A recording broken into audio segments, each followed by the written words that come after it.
Hello, welcome to the sideboard here at the StarCityGames.com Open Series in Washington, D.C. I'm Nick Miller alongside Storm enthusiast Bryant Cook. How you doing, sir? Not bad, how are you? Pretty good. You're off to a great start as usual, 2-0. Yeah. Now, in Legacy, we like to break down all the cool new decks, but we also like to revisit some sweet decks from the past, and as you like to do, continue going. Storm, we've seen you play this for years. In fact, a couple years ago, you won a Legacy Open in this room with the Epic Storm. That is true. So, in a world of Legacy where you can play basically anything you want, why do you choose to play a Storm deck? I like solving puzzles. As a programmer, I do a lot of problem solving, and that's exactly what Storm is. Okay. And for those at home, there are a couple versions of the Storm deck. There's the version you like to play, the Epic Storm, versus Ad Nauseam Tendrils, and we like to break it down to kind of be more concise for the viewers at home. Talk about the differences in between the two builds and why you prefer yours. Well, the version that I play is much more of an Empty the Warrens Ad Nauseam based deck, especially with the synergy with Cabal Therapy paired with Empty the Warrens. And the other version of Storm is much more of a Past in Flames Cabal Ritual type deck.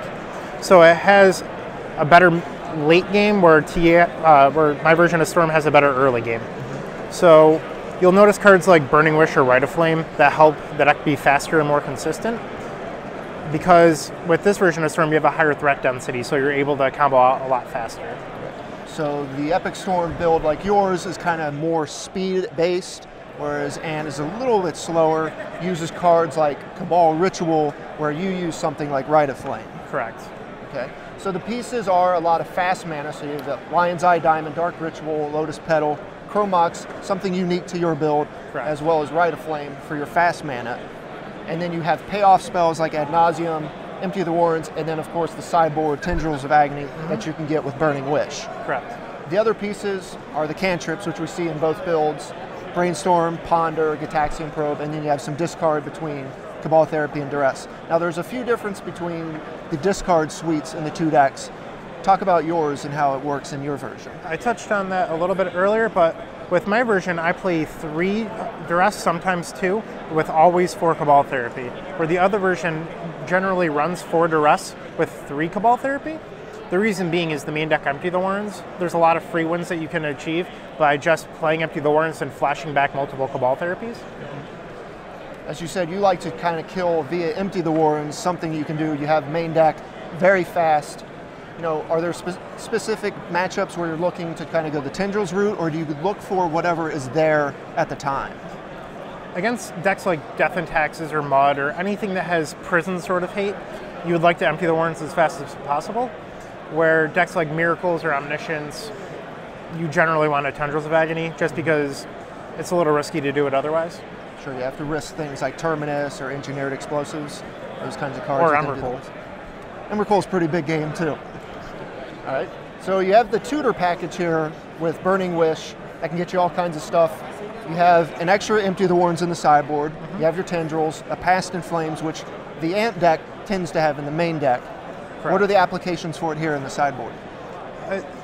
In this deck, it's more of a mid-game card after you've built up some resources. It's not as fast in TS as it is in Ant.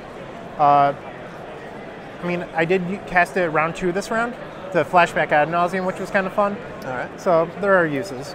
Okay. You also have a new card, Magic Origins highlight here, Dark Petition. Is this a new card you're trying out? Have you already tested it? What are your thoughts? I've tested it for the last few weeks. Its inclusion in the sideboard is so that you can essentially Burning Wish for your main deck Ad Nauseam. Since Ad Nauseam is an instant, you can't get it with Burning Wish. However, if you Burning Wish for Dark Petition, you can then go and get Ad Nauseam with the 3 mana that you have left over, helps cast Ad Nauseam. It's a 9 mana play line. All right, little combo though. But you also have Massacre here as part of your Wish package, so you can get that game 1, whereas the Ant decks can't really do that game 1 against the Death and Taxes Hate Bear strategies. Correct. Okay. You also have Void Snare, and then a bunch of other cards we usually see in both builds, Abrupt Decay and Xanad Swarm. Where are those cards best at? Xanad Swarm's terrific against anything without removal, so Omniscience, for example, but it's also great in the Miracles matchup because it helps you dodge their counterspells that are hidden with Sensei's Divining Top. Okay. Now, in the metagame that we've kind of been in recently, we got rid of Treasure Cruise, a card that kind of warped the format, and we saw Storm really take over. How is it positioned now that that card's rotated out? Without Treasure Cruise, it's not as well positioned, but it's still a pretty strong contender in this metagame. Okay. And what are kind of the benefits to playing this style of deck versus something more explosive? Well, not necessarily more explosive, but unfair decks. You say Emrakul type decks. Basically, the difference is Dig Through Time and Force of Will. Those are both very powerful Magic cards, where with this, you're really just hoping to win before it, since those decks are generally your turn 3 or 4.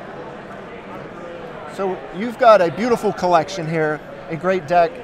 We like to kind of highlight these legacy players that have sweet decks. You and Ely have some pretty nice collections. What are some of your favorite pieces from this deck? And talk about your collection and your signatures and Japanese foils and all that kind of stuff. I've been playing this deck for a very, very long time. So when I first started, you'll notice there's a Japanese foil signed Brainstorm here. Very nice. It's probably one of my favorite cards in the deck. I actually got those several years ago after they restricted Brainstorm and Vintage. So I bought them, eBay flooded with them. So that Brainstorm actually cost me $45. They're now worth quite a bit more. Yes, significantly more. A lot of the signatures, you will send a card to an artist through the mail, they'll sign it and send it back. I usually give them a tip to be nice, but it's a tough mission, not all artists sign through the mail, so currently working my way there. Now you mentioned you have your sets of, I believe, Abrupt Decays in the mail or with a friend to GP London. Get a little plug for Star City Games there. That is true.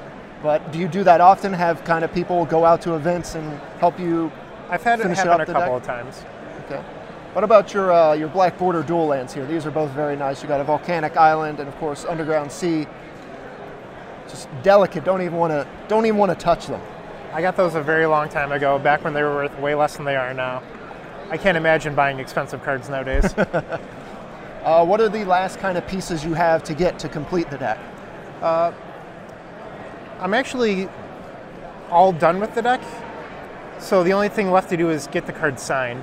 So I'm currently at 51 of my 75 cards signed, and the last few are going to be pretty tough. Which ones are those? For example, the Infernal Tutors are Kev Walker. He lives in England and doesn't sign by mail. So I heard a rumor he will be in an event in November, so I'm hoping to meet a friend who's going. All right. Well, you're very close. The deck is great.